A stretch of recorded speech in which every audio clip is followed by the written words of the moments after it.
Okay. Good morning, class. Let's start with the heating effect of electric current.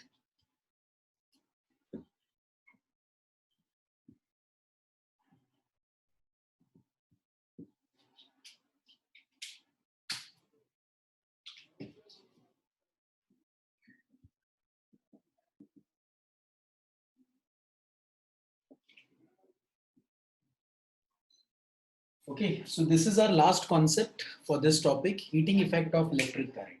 Heating effect का मतलब क्या होता है? आपने कभी ऑब्जर्व किया है कि when electric current flows through a conductor, when electric current flows through a conductor, the conductor becomes very hot. कुछ टाइम के बाद आप देखोगे कि इनिशियली तो करंट फ्लो कर रहा था, बाद में आप करंट के सप्लाई को ऑफ भी कर दोगे और आप कंडक्टर को टच करोगे तो कंडक्टर क्या है, हॉट बन गया। क्या बन गया? हॉट बन गया। ये क्यों हो रहा है? राइट, इवन बल्ब में भी जब इलेक्ट्रिक करंट फ्लो करता है, राइट, तो वो लाइट एनर्जी रिलीज करता है, लेकिन बल्ब का जो सरफेस है वो बहुत ही हॉट रहता है, आप उसको टच भी नहीं कर सकते, वो इतना हॉट रहता है। तो ये क्यों हो रहा है कि एक फॉर्म ऑफ एनर्जी दूसरे फॉर्म ऑफ एनर्जी में कन्वर्ट होता है? ये बिकॉज आपने 9th स्टैंडर्ड में ये पढ़ा है कि energy can neither be created nor be destroyed, it can be converted from one form to another form and total amount of energy in the universe always remains constant, right. तो ये चीज की वजह से होता क्या है कि जब हमारे पास एक कंडक्टर है, the conductor is made up of infinite copper atoms, let's say copper का कंडक्टर है तो उसके अंदर इनफाइनाइट कॉपर एटम्स है, उसके अंदर इनफाइनाइट फ्री इलेक्ट्रॉन्स हैं। तो जैसे कि हमने पढ़ा है कि जब पोटेंशियल डिफरेंस हम सप्लाई करते हैं तो सारे इलेक्ट्रॉन्स एक डायरेक्शन में फ्लो करना स्टार्ट करते हैं, क्योंकि जब आपने पोटेंशियल डिफरेंस नहीं दिया था तो इलेक्ट्रॉन्स रैंडमली मूव कर रहे थे, तो वो नेट इफेक्ट क्या प्रोड्यूस कर रहे थे? ऑलमोस्ट जीरो या नेग्लिजिबल इफेक्ट प्रोड्यूस कर रहे थे, जिससे कुछ खास फर्क नहीं पड़ता। बट जैसे आपने पोटेंशियल डिफरेंस दिया, सारे के सारे इलेक्ट्रॉन्स एक ही डायरेक्शन में फ्लो करने लगते हैं। जब सारे इलेक्ट्रॉन्स एक ही डायरेक्शन में फ्लो करने लगेंगे तो बताओ इलेक्ट्रॉन्स को या करंट को सबसे पहले कौन अपोज करेगा? वो मटेरियल खुद, कंडक्टर खुद उस इलेक्ट्रॉन को अपोज करेगा, क्योंकि कंडक्टर के पास क्या है, नेचुरली उसका अपना एक रेजिस्टेंस है। तो बताओ रेजिस्टेंस और करंट दोनों एक दूसरे को क्या करते हैं? हेल्प करते हैं, दोनों एक दूसरे को अपोज करते हैं। क्या करते हैं? अपोज करते हैं। तो बताओ करंट एंड रेजिस्टेंस ये दोनों एक दूसरे को हमेशा अपोज करेंगे, लेकिन इलेक्ट्रॉन्स जब पहले बैटरी से कनेक्टेड नहीं थे तो उनके पास कोई एक्स्ट्रा एनर्जी नहीं था ताकि वो इस रेजिस्टेंस को ओवरकम करके आगे बढ़ पाए, राइट। उनके पास कोई एक्स्ट्रा हेल्प नहीं था जिससे वो आगे पास करे। बट अब क्या कर रहा है, बैटरी का जो केमिकल एनर्जी है वो इलेक्ट्रॉन्स को इलेक्ट्रिकल एनर्जी के फॉर्म में वो प्रोवाइड कर रहे हैं ताकि इलेक्ट्रॉन्स उस एनर्जी के हेल्प से मूव कर सके और वो इस रेजिस्टेंस को ओवरकम करते हैं। तो अगर इलेक्ट्रॉन्स को एनर्जी ज्यादा मिल गया तो वो रेजिस्टेंस को ओवरकम कर जाएंगे, बट अगर उनको वो एनर्जी नहीं मिला तो वो ओवरकम कर पाएंगे क्या? नहीं। तो होता क्या है कि जब भी करंट फ्लो करता है तो बैटरी के पास जो केमिकल एनर्जी था it has start getting converted into heat energy. It has start getting converted into not heat energy, electrical energy. Battery के पास जो एनर्जी है chemical energy, it has start getting converted into electrical energy, और उस electrical energy के मदद से current क्या करता है, रेजिस्टेंस को ओवरकम करने की कोशिश करता है। बट जब रेजिस्टेंस और करंट दोनों काफी देर तक एक दूसरे को अपोज करते रहेंगे, because of this opposition what will happen, जो इलेक्ट्रिकल एनर्जी था इलेक्ट्रॉन्स के पास, वो इलेक्ट्रिकल एनर्जी किस में कन्वर्ट होना स्टार्ट हो जाता है? Slowly slowly it starts getting converted into heat energy. तो एक साइंटिस्ट थे जूल्स, जूल्स ने हमें क्या बताया था कि हम इस हीट एनर्जी को यूज कर सकते हैं हमारे डे टू डे लाइफ के प्रॉब्लम्स को सॉल्व करने के लिए। जैसे आपको कपड़े प्रेस करना है तो आप इलेक्ट्रिकल आयरन यूज करते हो, तो इलेक्ट्रिकल आयरन का जो बेस होता है वो यूजुअली नाइक्रोम का बना हुआ रहता है, इट इज एन एलॉय, निकल एंड क्रोमियम। आपके पास दो टाइप के एलॉयज हो सकते हैं, हाई रेजिस्टिविटी वाले एलॉयज भी हो सकते हैं, लो रेजिस्टिविटी वाले भी एलॉयज हो सकते हैं, बट यूजुअली हम वो एलॉयज प्रेफर करते हैं हीटिंग इफेक्ट के लिए जिनका रेजिस्टिविटी या रेजिस्टेंस क्या हो, ज्यादा। इलेक्ट्रिकल आयरन जब आप ऑन करते हो या जब गीजर ऑन करते हो, टोस्टर ऑन करते हो, आपका प्राइमरी पर्पस क्या है? उसमें से इजीली करंट फ्लो हो या कम टाइम में ज्यादा से ज्यादा हीट एनर्जी डेवलप हो? ऑब्वियसली कम टाइम में आपको चाहिए कि ज्यादा विद इन फ्यू सेकेंड्स या विद इन फ्यू मिनट्स आप चाहते हो कि मैक्स टू मैक्स क्या डेवलप हो जाए, वहां पर हीट एनर्जी डेवलप हो। तो पता है यहाँ पर जो आप मटेरियल यूज करोगे, गीजर, टोस्टर, हीटर, आयरन, इन सारी चीजों में ये जो मटेरियल यूज करोगे it should have low resistivity और हाई रेजिस्टिविटी। क्या होना चाहिए इसका रेजिस्टिविटी? इसका रेजिस्टिविटी क्या होना चाहिए? High, right. अगर आप कॉपर वायर सिलेक्ट करते हो तो वायर के केस में आपको क्या चाहिए कि कॉपर वायर का रेजिस्टिविटी लो होता है या ज्यादा होता है? लो। तो क्या आप कॉपर को कभी हीटर वगैरह में यूज कर सकते हो क्या? नो। क्योंकि उससे क्या होगा, लो रेजिस्टिविटी की वजह से करंट इजीली फ्लो करेगा, और करंट इजीली फ्लो करेगा तो इतना सारा टाइम लगेगा इतना सा हीट एनर्जी डेवलप करने के लिए, राइट। लेकिन हीटिंग इफेक्ट में हम बिल्कुल ऑपोजिट चीज के बारे में डिस्कस करें। फॉर अ गुड कंडक्टर आपकी उसमें प्राइमरी प्रॉपर्टी होना चाहिए, it should have low resistivity. But for a good heating element या हीटिंग डिवाइस में जो आप मटेरियल्स यूज करोगे, that material should have two important properties. First, high resistivity, and second,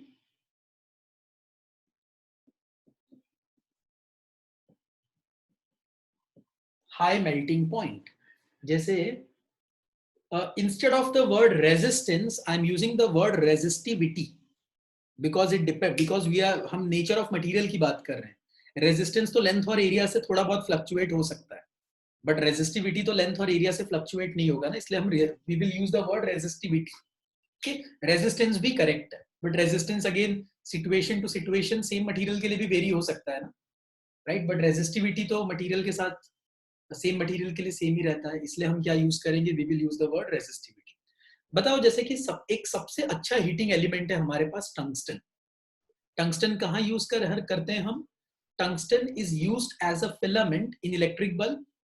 okay, हम पता है टंगस्टन ही क्यों यूज करते हैं? बिकॉज जब इलेक्ट्रिक करंट टंगस्टन में से फ्लो करता है तो because of very high resistivity what happens, because of that opposition the electrical energy starts getting converted into heat energy, और क्या होता है, टेम्परेचर इंक्रीज होना स्टार्ट होता है। जैसे टेम्परेचर इंक्रीज होना स्टार्ट होगा वो हीट एनर्जी गेन करता है।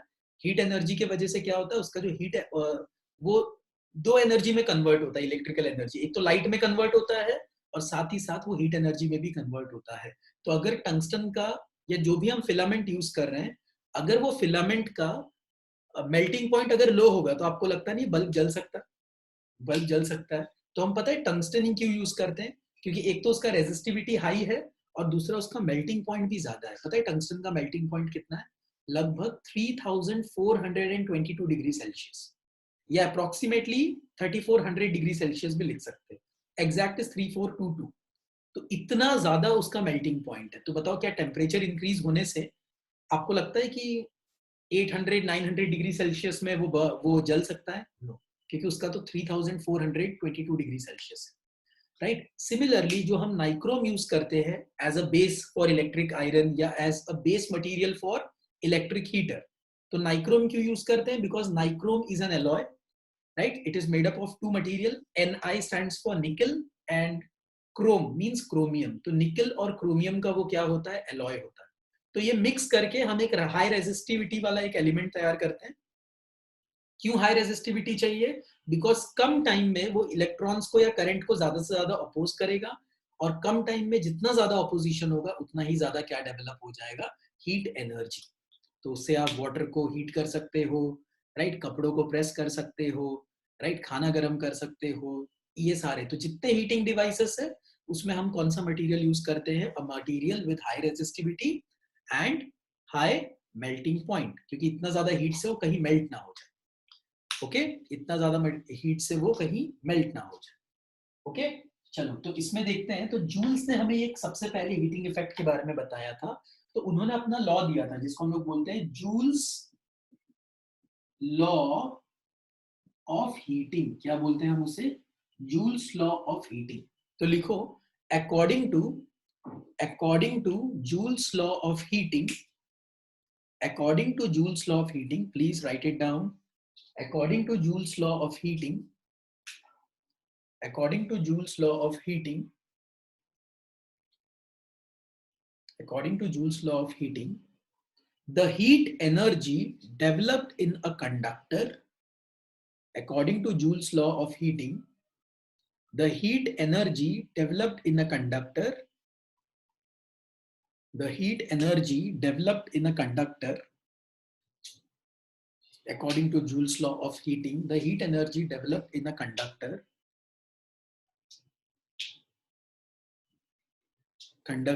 is के आगे the heat energy developed in a conductor is तक लिखा, फिर नेक्स्ट लाइन से आप 3 पॉइंट्स लिखना, फर्स्ट, सेकंड एंड थर्ड. आपने इज लिखा ना, according to Joule's law of heating the heat energy developed in a conductor is अब फर्स्ट पॉइंट लिखना है यहां पर, directly proportional to, direct first point लिखो, directly proportional to the square of electric current is directly proportional to the square of electric current. ये सब words में लिखना है, मैथमेटिकल फॉर्म बाद में लिखेंगे, पहले वर्ड्स में लिखो. The heat energy developed in a conductor is directly proportional to the square of electric current. The square of electric current. ये first point हुआ आपका. Is directly proportional to square of electric current. Square of electric current. फिर अब लिखो second point. Directly proportional to, second point लिखो, directly proportional to its resistance. एक तो current जितना ज्यादा होगा उतना ही ज्यादा क्या होगा, हीट एनर्जी. दूसरा, जितना ज्यादा रेजिस्टेंस होगा उतना ही ज्यादा क्या होगा, हीट एनर्जी. ओके, तो सेकेंड पॉइंट लिखो, is directly proportional to the resistance of the conductor. Is directly proportional to the resistance of the conductor. और थर्ड पॉइंट लिखो, is directly proportional to time, is directly proportional to time. The heat energy developed in a conductor, the heat energy developed in a conductor, the heat energy developed in a conductor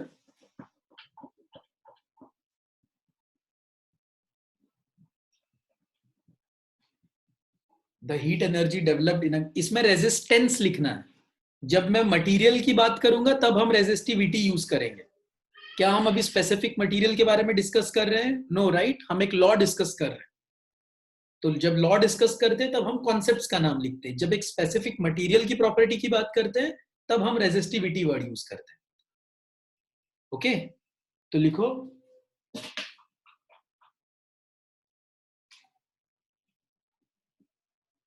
according to Joule's law of heating, the heat energy developed in a conductor is directly proportional to the square of electric current is directly proportional to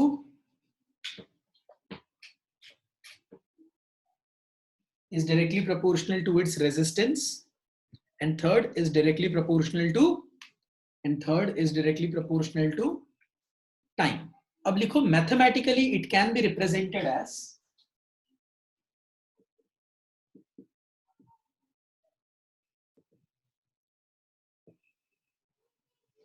लिखो, mathematically it can be represented as, देखो, H is directly proportional to I square. ये पहला statement था हमारा. दूसरा था H is directly proportional to R, इसी को आपने वर्ड्स में लिखा था. और थर्ड स्टेटमेंट था H is directly proportional to time. अब अगर मैं इनको कंबाइन करूं तो मुझे क्या मिलेगा, H is directly proportional to I square RT. H is directly proportional to what? I square RT. Okay, H is directly proportional to I square RT. लिखा? अच्छा, कभी भी इक्वल टू को, प्रोपोर्शनैलिटी को इक्वल टू में लिखते हैं तो वी गेट अ कांस्टेंट.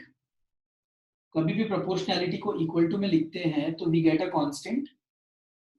क्या वो कांस्टेंट का वैल्यू हम लकी ड्रॉ से निकालते हैं? नो, कांस्टेंट का वैल्यू हम कैसे निकालते हैं? With experiment. तो एक्सपेरिमेंटली इसका वैल्यू क्या आता है? 1 आता है. वैल्यू क्या आता है? 1. तो इसका आंसर क्या आ जाएगा? H is I square RT. H is I square RT. K का वैल्यू 1 है, एक्सपेरिमेंटली प्रूव्ड है वो. जहां पर 1 नहीं होगा मैं आपको बता दूंगा, but in most of the cases the value turns out to be 1. Okay, after performing the experiment. तो ये जो H is I square RT है, इसी को हम बोलते हैं जूल्स लॉ ऑफ हीटिंग. तो आपको सिंपली स्टेटमेंट लिखना है और लास्ट में h is I square R T लिखना है, where h is this constant is unit constant, उसका वैल्यू 1 है तो कांस्टेंट को यूनिट कांस्टेंट बोलते हैं। जिस भी कांस्टेंट का वैल्यू 1 है उन सारे कांस्टेंट्स को यूनिट कांस्टेंट बोलते हैं। तो आपको लिखना है h is I square R T, where h is heat energy developed in the conductor, I is current flowing through the conductor, R is resistance of the conductor and T is time. T is time. Okay? अब ये देखते हैं ये आई square आया कैसे। ये तो मैंने आपको लॉ पहले समझा दिया, बिकॉज हीटिंग इफेक्ट में जो भी थियोरी है, ये थियोरी या ये रूल्स हमें किसने बताए थे, या लॉ हमें किसने बताया था? जूल ने बताया था। आई थिंक इनका नाम हेनरी जूल था, ठीक है, नहीं तो जूल ही ठीक है। अब देखते हैं ये आया कैसे। बताओ, अभी थोड़ी देर पहले हम क्या डिस्कस कर रहे थे कि when current flows through a conductor, the resistance of the conductor opposes electric current, and because of that opposition, what happens? The electrical energy starts getting converted into heat energy. Because of that opposition, the electrical energy starts getting converted into heat energy. तो जरा देखते हैं कि current flow क्यों करता है। Current flow क्यों करता है? अच्छा, एक और चीज है, जितना वर्क डन करेंगे उतना एनर्जी में कन्वर्ट होगा। मतलब करंट और रेजिस्टेंस, जब करंट रेजिस्टेंस को अपोज करने के लिए कुछ तो उसको वर्क डन करना पड़ेगा, वो जितना वर्क डन करेगा अपोज करने के लिए, वही वर्क डन किस में कन्वर्ट हो जाएगा? Heat energy. आपने 9th स्टैंडर्ड में ये पढ़ा है ना, काम करेंगे तो एनर्जी में कन्वर्ट होगा, और अगर एनर्जी है तो आप वर्क डन कर सकते हो। Both are inter related things. तो the work done in opposing the resistance by the electric current, that same work done gets converted into heat energy. जितना हम वर्क डन अपोज करने के लिए यूज करेंगे वही किस में कन्वर्ट होगा? Heat energy. तो बताओ, जब इलेक्ट्रिक करंट फ्लो करता है, राइट, तो वर्क डन कितना करता है? कैसे वर्क डन निकाल सकते हैं? याद है ये फॉर्मूला? लेक्चर 2 में हमने डिराइव किया था, V is W by Q। मैं W को क्या लिख सकता हूँ? V into Q। Is it mathematically correct? W is what? V into Q? Yes or no? Yes? हाँ। अब बताओ करंट का फॉर्मूला क्या है? Current is Q by T। मैं Q को क्या लिख सकता हूं? IT। हम Q को क्या लिख सकते हैं? IT। तो can I right IT in place of Q? देखो, V के जगह पे V लिखा, Q के जगह पे मैं क्या लिखता हूं? IT। और यहां रीजन दे दो, since Q is IT by the definition of electric current, तो हमें फॉर्मूला कितना मिल गया? W is VIT।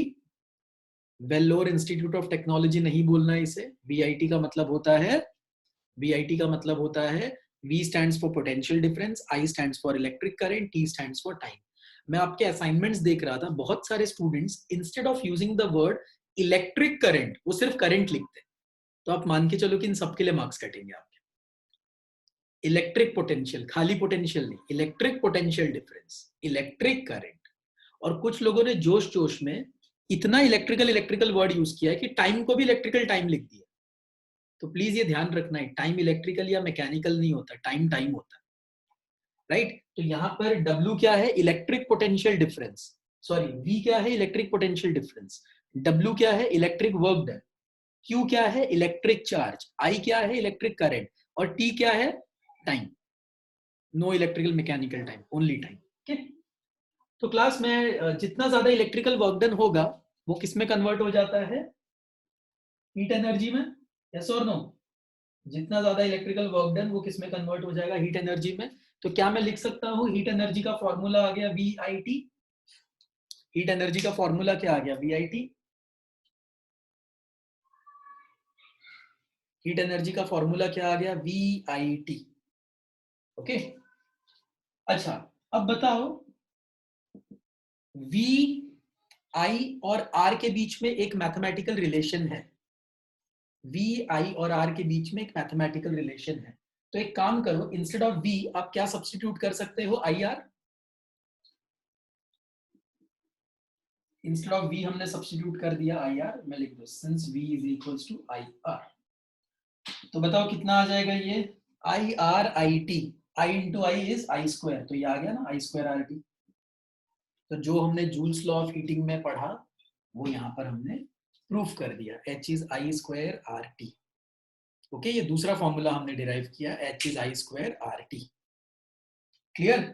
अच्छा, तीसरा फॉर्मूला, ये तो एक हो गया इंपॉर्टेंट स्टेटमेंट, फर्स्ट फॉर्मूला, ये सेकंड फॉर्मूला। अभी ये फर्स्ट फॉर्मूला को फिर से मॉडिफाई करते हैं, फर्स्ट फॉर्मूला को फिर से मॉडिफाई करते हैं। क्या मैं ये जूल्स लॉ ऑफ हीटिंग रब कर सकता हूं? आपने नोट कर लिया जूल्स लॉ ऑफ हीटिंग? ये डेरिवेशन स्कूल में नहीं आता, स्कूल में आपको आएगा state the joules law of heating. तो आपको स्टेटमेंट लिखना है, मैथमेटिकली ये फॉर्मूला लिखना है और लास्ट में लिखना है HIRT होता क्या है, बस इतना ही लिखना है। ओके, चलो नोट कर लो ये जल्दी, हम इसका तीसरा फॉर्मूला डिराइव करेंगे। और ये जो फॉर्मूला है इस पे न्यूमेरिकल्स आते हैं, डेरिवेशंस नहीं आते, न्यूमेरिकल आते हैं। बट मेरे हिसाब से आप ये मत सोचो क्या आता है क्या नहीं आता, आप सोचो आपको सब कुछ पढ़ना है। और मैं आपको फिर बता रहा हूं कि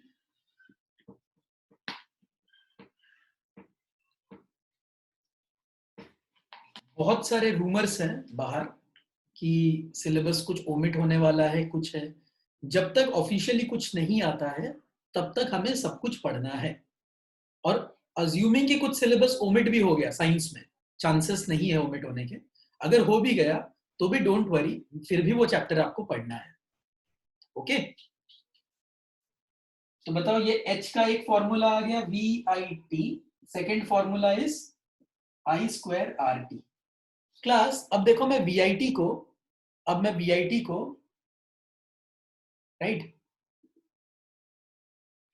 अब हम VIT, रितेश हमने क्या डिस्कस किया कि कांस्टेंट K का वैल्यू 1 है, तो अगर K का वैल्यू हमेशा 1 रहेगा तो उसको लिखने की जरूरत है क्या? No, right, K is unit constant.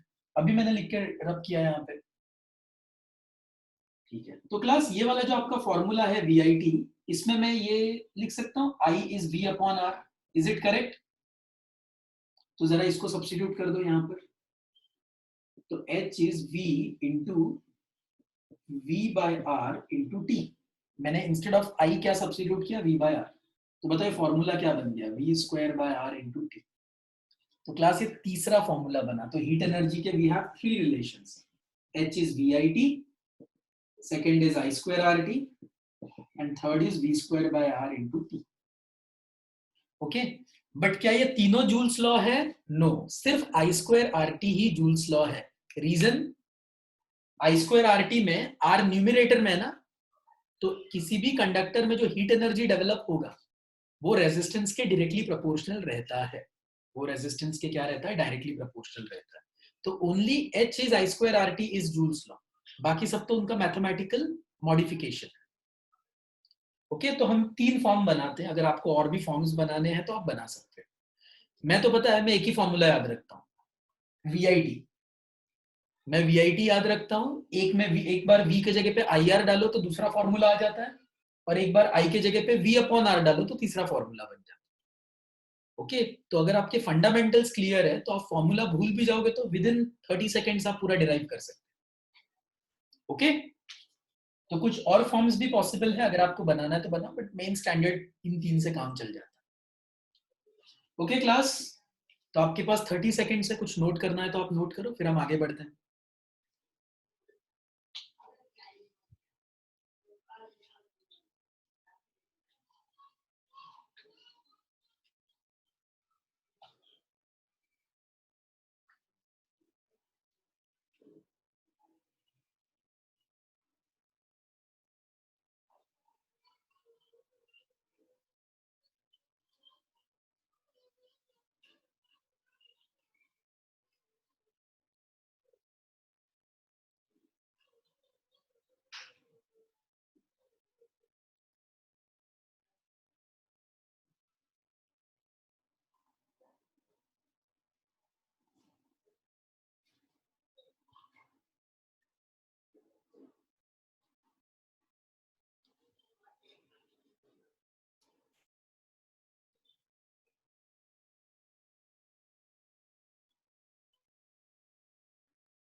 What will be the unit of heat energy? Energy का स्टैंडर्ड यूनिट क्या होता है? Joules, right? तो हीट एनर्जी का भी स्टैंडर्ड यूनिट क्या होगा? Joules. Okay, again Joule scientist का नाम है तो full form small and symbol should be capital. Okay, note कर लिया आपने?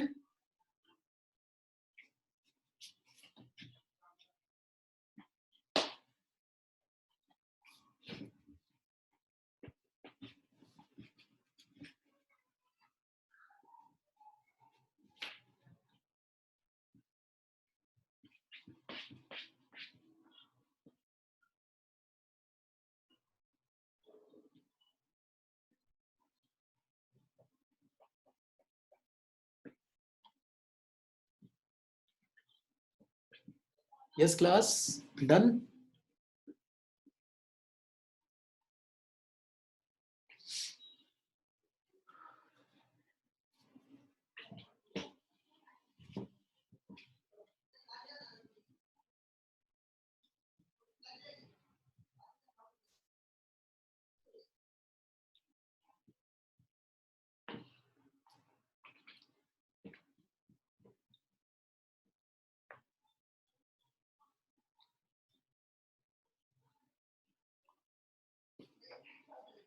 ओके, चलो तो अभी हम पढ़ेंगे, हीट एनर्जी तो हो गया हमारा, अभी हम पढ़ेंगे इलेक्ट्रिक पावर के बारे में।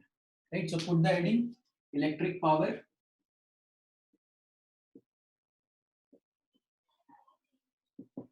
तो क्लास इलेक्ट्रिक पावर से पहले समझते हैं कि नाइन्थ में आपने पावर के बारे में क्या पढ़ा है। Power is defined as rate of work done, right.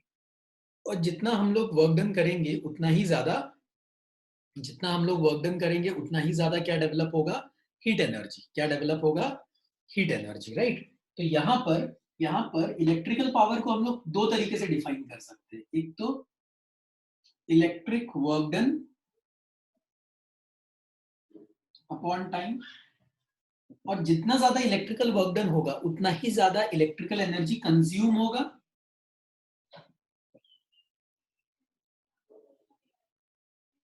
Electrical energy consumed पर unit time, electrical energy consumed पर यूनिट टाइम। ओके, तो इलेक्ट्रिकल पावर को और एक तरीका क्या है, देखो पहले तो इलेक्ट्रिकल वर्क डन होगा, जितना ज्यादा इलेक्ट्रिकल वर्क डन होगा उतना ही ज्यादा इलेक्ट्रिकल एनर्जी कंज्यूम होगा, अपोज करने में रेजिस्टेंस को। जितना ज्यादा इलेक्ट्रिकल एनर्जी कंज्यूम होगा उतना ही ज्यादा हीट एनर्जी डेवलप होगा, heat energy developed per unit time. तो electrical power is defined as the rate of electrical work done, the rate of electrical work done, that is electrical energy consumed per unit time, that is heat energy developed per unit time। जितना ज्यादा electrical work done होगा उतना ज्यादा electrical energy consume होगा, जितना ज्यादा electrical energy consume होगा उतना ही ज्यादा हीट एनर्जी डेवलप होगा। ओके, यस यस यस, मेरे ध्यान में है, थैंक यू। ओके क्लास, ये समझ में आया, राइट। तो बताओ, जो इलेक्ट्रिकल एनर्जी है, मैं पावर को लिख सकता हूं इलेक्ट्रिकल एनर्जी पर यूनिट टाइम। तो जो इलेक्ट्रिकल एनर्जी है,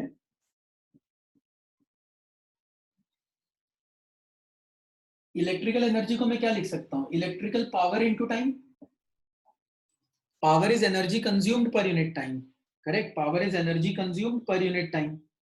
तो हम लोग इलेक्ट्रिकल एनर्जी को क्या लिख सकते हैं, electrical power into time. Okay, तो बताओ इसका एसआई यूनिट क्या है, एसआई यूनिट क्या है एनर्जी का, जूल। पावर का स्टैंडर्ड यूनिट क्या है, वॉट। टाइम का स्टैंडर्ड यूनिट क्या है, सेकेंड्स। तो मैं लिखूं 1 joule is 1 what into 1 second, is it correct. 1 joule is 1 what into 1 second, is it correct. Okay, लेकिन हमारे घर पे जो इलेक्ट्रिसिटी का बिल आता है, हमारे घर पे जो इलेक्ट्रिसिटी का बिल आता है उसमें एनर्जी जूल्स में नहीं, उसमें यूनिट्स में लिखा रहता है कि इस महीने आपने 200 यूनिट्स ऑफ एनर्जी यूज किया। तो वो यूनिट का मतलब क्या होता है, वो यूनिट होता है commercial unit of electrical energy, जो होता है किलोवाट आवर। तो जरा उसको सॉल्व करते हैं कि हमारे घर पे स्टैंडर्ड यूनिट से तो बिल नहीं आता ना, कमर्शियल यूनिट के अकॉर्डिंग आता है। सो द कमर्शियल यूनिट, ऐसा यूनिट तो ये है, commercial unit of electrical energy में watt will become kilowatt, seconds will become hour. तो किलोवाट को हम लोग लिखेंगे स्मॉल के डब्ल्यू, आर को हम क्या लिखेंगे एच। तो दिस किलोवाट इनटू आर, देखो वॉट बन गया किलोवाट, सेकंड्स बन गया आर, वॉट बन गया किलोवाट, सेकंड्स बन गया आर, मैंने हायर यूनिट ले लिया, राइट। और जूल्स क्या बन जाएगा फिर, किलोवाट इनटू आर को हमने एक नया नाम दे दिया, उसको हम लोग बोलते हैं किलोवाट आर। क्या बोलते हैं हम उसे, किलोवाट,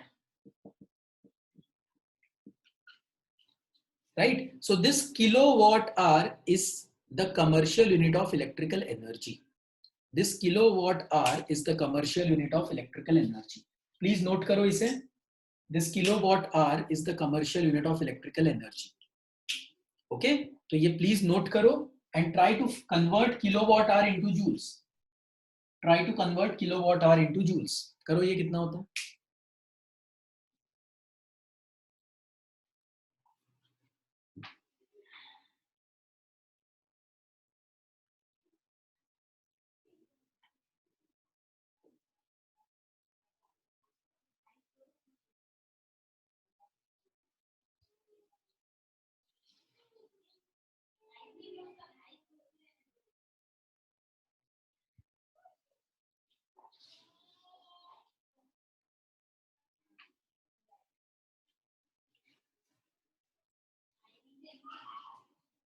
Yes, आंसर आया सबको? किलोवाट आवर को जूल्स में कन्वर्ट करेंगे तो कितना आएगा?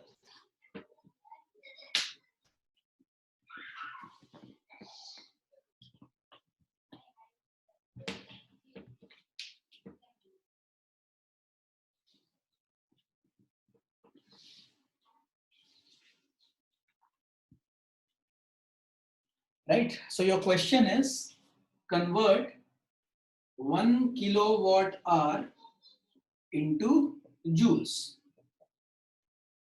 Okay, तो बताओ 1 kilowatt hour को मैं क्या लिख सकता हूं according to this relation?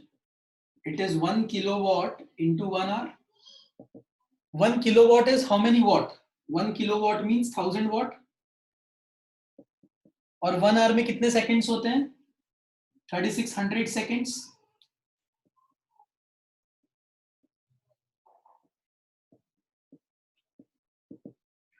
ये 3600 इंटू 10⁻³ कितना हो जाएगा? 36 into 10⁵ what into seconds. Okay,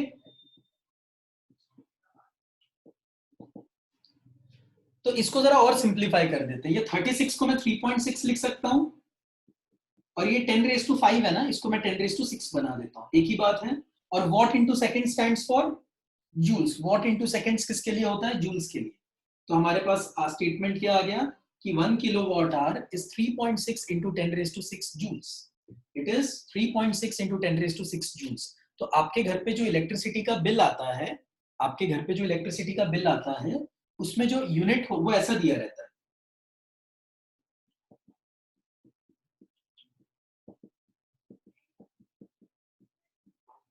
जो इलेक्ट्रिसिटी का बिल आता है वो यूनिट्स में दिया रहता है कि इस मंथ आपने 300 यूनिट्स ऑफ एनर्जी यूज की है। तो 1 यूनिट का मतलब होता है आपने 1 किलोवाट आवर का एनर्जी यूज किया। तो अगर आपने 300 यूनिट्स कंज्यूम किया है 1 मंथ में, 300 यूनिट्स का मतलब क्या है? 300 किलोवाट आवर। तो बेटर ये कि आज अभी क्लास के बाद आप घर पे कोई भी इलेक्ट्रिसिटी का बिल होगा ना, जरा उसमें ढूंढने की कोशिश करो कि एनर्जी कंजम्पशन में, कि एक मंथ में आप अपने घर पे कितने इलेक्ट्रिकल एनर्जी कंज्यूम करते हैं। तो ट्राई टू फाइंड आउट। तो उसमें यूनिट्स दिया रहता है, कुछ में electric kilowatt hour directly mention होता है, और कुछ में वो सिर्फ क्या देते हैं? यूनिट्स। तो 1 unit means 1 kilowatt hour, and 1 kilowatt hour means 3.6 into 10⁶ joules. तो अगर आपने फुल पूरे मंथ में अगर 300 यूनिट्स ऑफ एनर्जी यूज किया है, तो 300 यूनिट्स ऑफ एनर्जी यूज किया मतलब कितना एनर्जी कंज्यूम किया? 300 किलोवाट आवर। अगर एक यूनिट 5 रुपीस का है तो 300 यूनिट्स कितने का होगा? 300 यूनिट्स कितने का होगा? 300 इंटू 5, 1500। तो ये आपका बेसिक बिल होगा, फिर जो टैक्सेस वगैरह लगकर वो और ऐड हो जाता है। समझ में आया? तो हम नेक्स्ट लेक्चर में देखेंगे how to calculate electricity bill. इसके 2-3 क्वेश्चंस करेंगे, राइट। तो आपका होमवर्क ये है कि मॉड्यूल के ऑब्जेक्टिव एंड सब्जेक्टिव जितने भी क्वेश्चन है आप सब ट्राई करो। एक कॉन्सेप्ट और बचा है, बट वो मैंने मॉड्यूल में उसका क्वेश्चन है, मैं क्वेश्चन के साथ ही वो कॉन्सेप्ट एक्सप्लेन करूंगा। Okay, thank you class. Take care of yourself and your family.